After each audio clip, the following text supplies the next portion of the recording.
Voilà encore sur la chaîne de Geek Help. Et pour cette nouvelle vidéo, je vais vous parler d'un émulateur PS3. Comme, comme j'ai pu le constater, la plupart des gens qui émulent PS3, leur problème c'est que le jeu n'arrive pas à marcher. Alors voilà, je vais vous montrer un émulateur PS3. Sûrement cet émulateur PS3 va sûrement faire marcher les jeux à coup sûr. Bon. Peut-être, je vous promets, un, si par exemple vous avez un téléphone 256 Go, 8 Go RAM ou 12, voilà, avec un bon processeur, je vous promets peut-être du 85 à 85% que ça va marcher, voilà.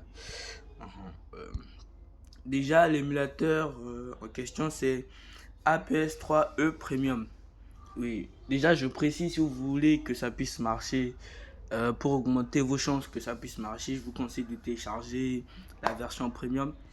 J'ai déjà fait un comparatif entre APS3E Premium et RPCS-X.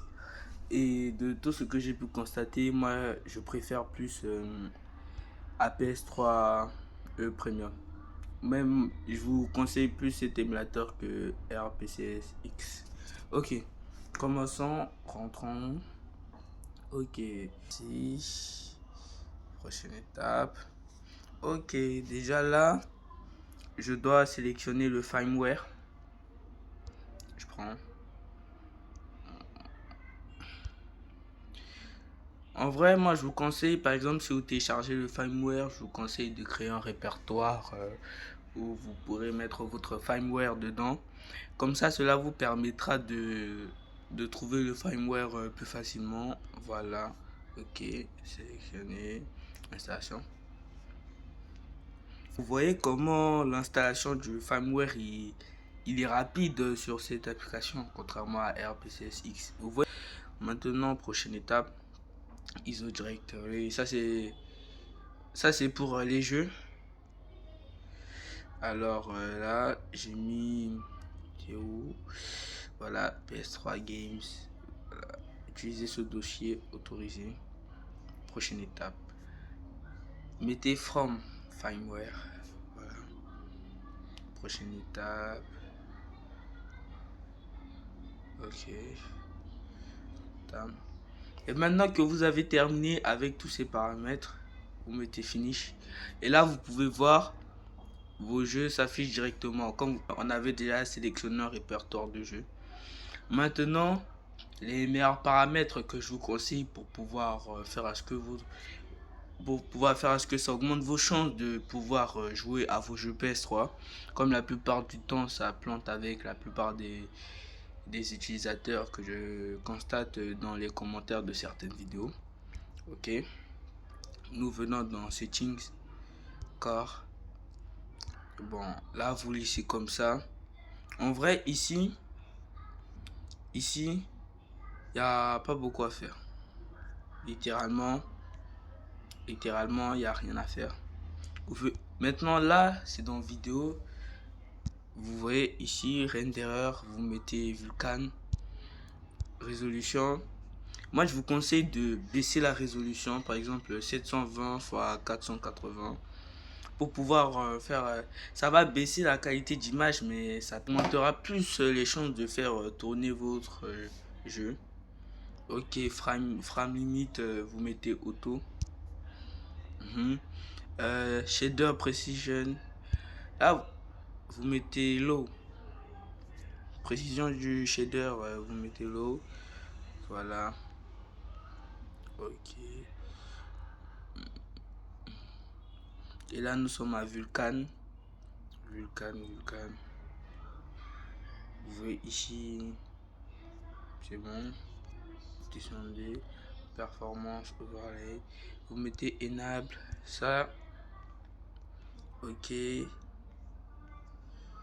Voilà. Voilà.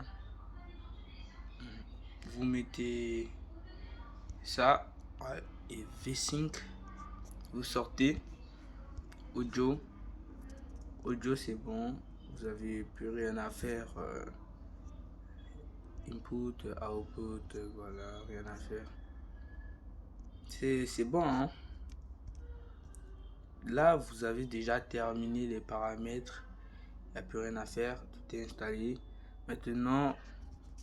Maintenant que nous avons réglé les paramètres, il est temps de tester un jeu. Ne vous inquiétez pas, je vais tester Bleach, le jeu le plus lourd, pour vous montrer que ces paramètres sont utiles. Déjà, ce que vous devez savoir, c'est que le jeu Bleach, il pèse 4 Go. Alors, testons-le maintenant.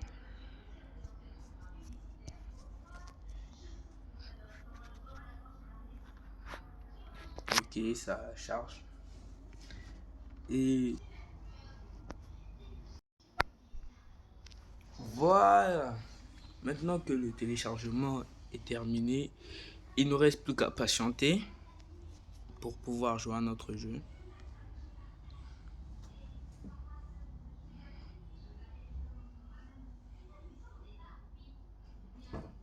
Bon, merci d'avoir suivi cette vidéo, cette nouvelle vidéo de Geek Help.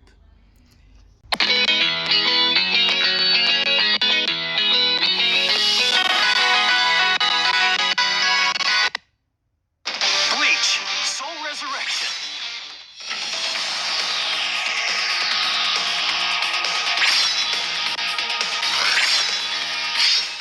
After the war at the Soul Society, Ichigoku.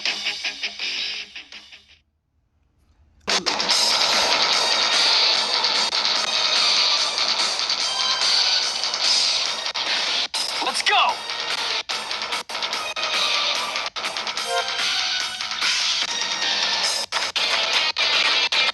This is way too moving. Not very cheery. There's nothing here. Look at that.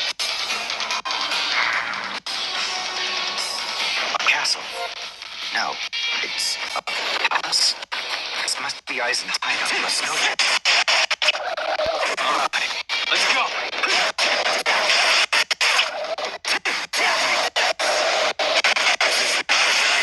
Bit of a welcome. There's no time to waste. Let's go. Let's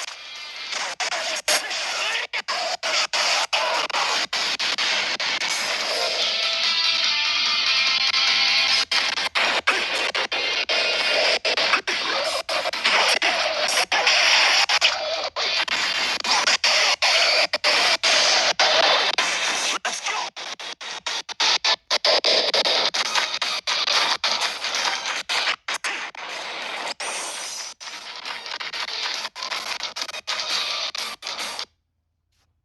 Bon, merci de m'avoir suivi. S'il vous plaît, likez, abonnez-vous, donnez-moi de la force, partagez le lien de cette vidéo.